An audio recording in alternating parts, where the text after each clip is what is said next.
Zlatý Janko.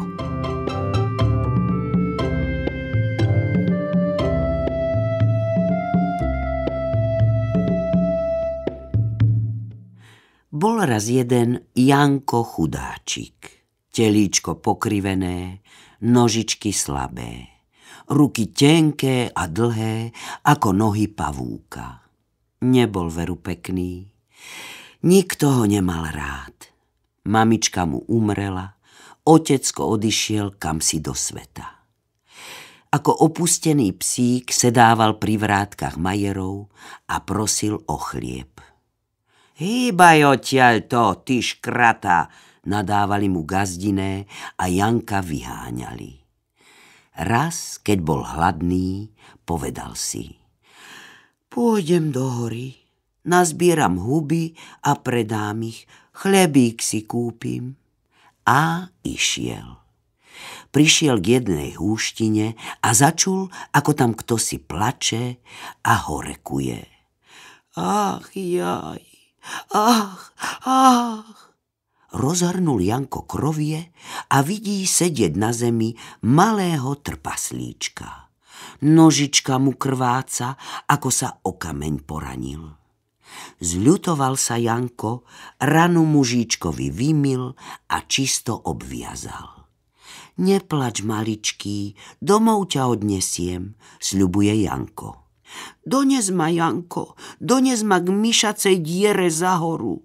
Zabúchaj tam na skalu, môj otecko sa ti odmení.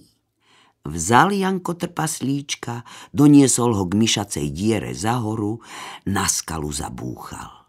Myšacia diera sa otvorila, objavili sa v nej zlaté schody.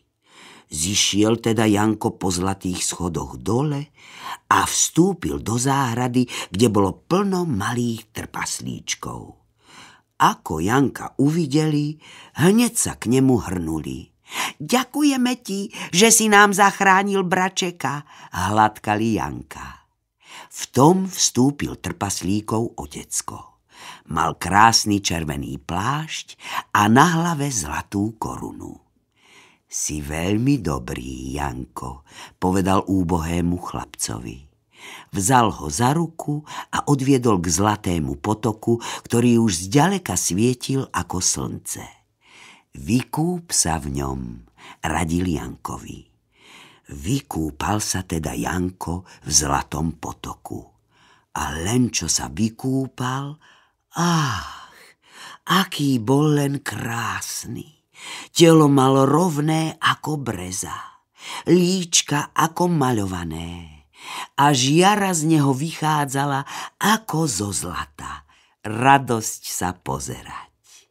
Potom trpaslíci počastovali Janka samými dobrotami, pochúťkami, bohato ho obdarovali, z hory von vyprevadili. Keď sa vrátil do dediny, z majerov vybiehali gazdiné a rukami zalamovali. Jaj, aký je to krásny chlapček, akoby zo samého zlata.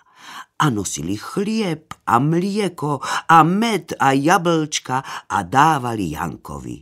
Lenže Janko nechcel.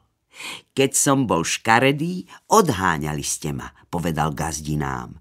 Teraz sa už o nič neprosím. A tu išla okolo ľúbezná Anička zo Zlatého zámku. Viezla sa v kočiari z ruží a nezábudiek. Šaty samý hodváb, vo vlasoch samé kvietky. Ako Janka uvidela, kočiar zastavila, rúčkami veselo zatlieskala. Janko, zlatý Janko, poď so mnou do Zlatého zámku. Posadil sa veru Janko k ľúbeznej Aničke, odviezli sa do Zlatého zámku a tam žijú v láske a radosti až dodnes.